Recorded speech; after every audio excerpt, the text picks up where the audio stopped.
পুঁই শাক বাগান যদিও এবার আমার অনেক দেরি হয়ে গেছে, তারপরে জুনের আজকে 5 তারিখ।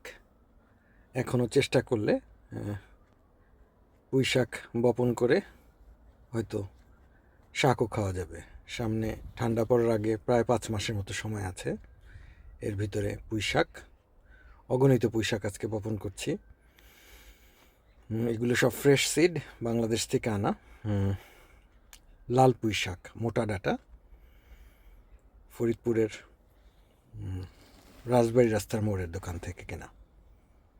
আজকে মাটি রেডি করে অগণিত এখানে বপন করছে এবং প্রত্যেকটাই জার্মিনেট করবে, কারণ পুঁই শাক হচ্ছে খুব সহজ।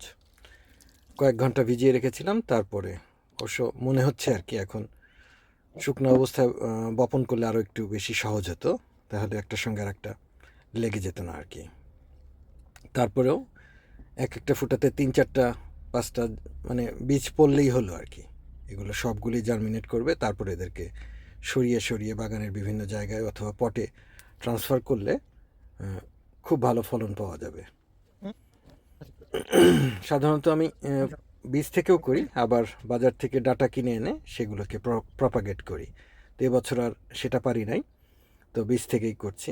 বাগানে প্রচুর জায়গা, কারণ কোনো কিছুই আমি এবার বপন করি নাই, যার জন্য পুঁই শাক বেশি বেশি করে লাগাচ্ছি, যাতে বাগান পুঁই শাকেই ভরে ফেলবো আর কি, এরকম একটা ব্যাপার। অন্তত কিছু একটা হলো।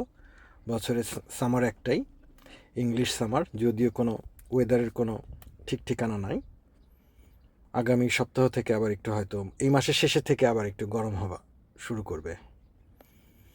বৃষ্টি হচ্ছে মাঝে মাঝে, আগামী 1-1.5 সপ্তাহ এরকমই যাবে আর কি, রোদ বৃষ্টি। বাগানের জন্য খুব ভালো, একটা কাজ কমে যাবে, ওয়াটারিং করতে হবে না। তো বীজগুলোকে ভিজিয়ে প্রত্যেকটা সেলে 5-7টা যতগুলি ইচ্ছা দিয়ে দেয়া, তারপরে এদেরকে একটু ক্লিয়ার কোনো বক্সের ভেতরে কয়েকদিন দম বন্ধ করে রাখা আর কি, যাতে টেম্পারেচারটা, ওই জার্মিনেশনের টেম্পারেচারটা রিচ করতে পারে, সেই ব্যবস্থা করে দেয় আর কি।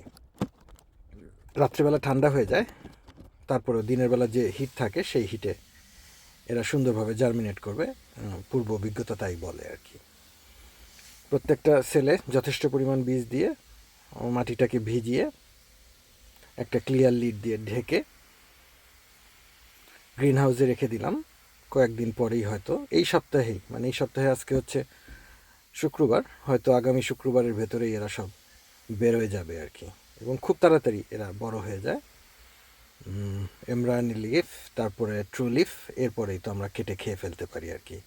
50টা গাছ থেকে যদি একটা পাতা করে নেওয়া হয়, তাহলে একটা তরকারি একবেলা খাওয়া যায়। তো এই হচ্ছে আজকের সেট আপ। পুঁই শাক লাগাচ্ছি, যথেষ্ট পরিমাণ লাগিয়েছি, এবং এগুলো থেকে বেশ কয়েকবার হারভেস্ট হবে আর কি। বাগান আসলেই আনন্দের জিনিস।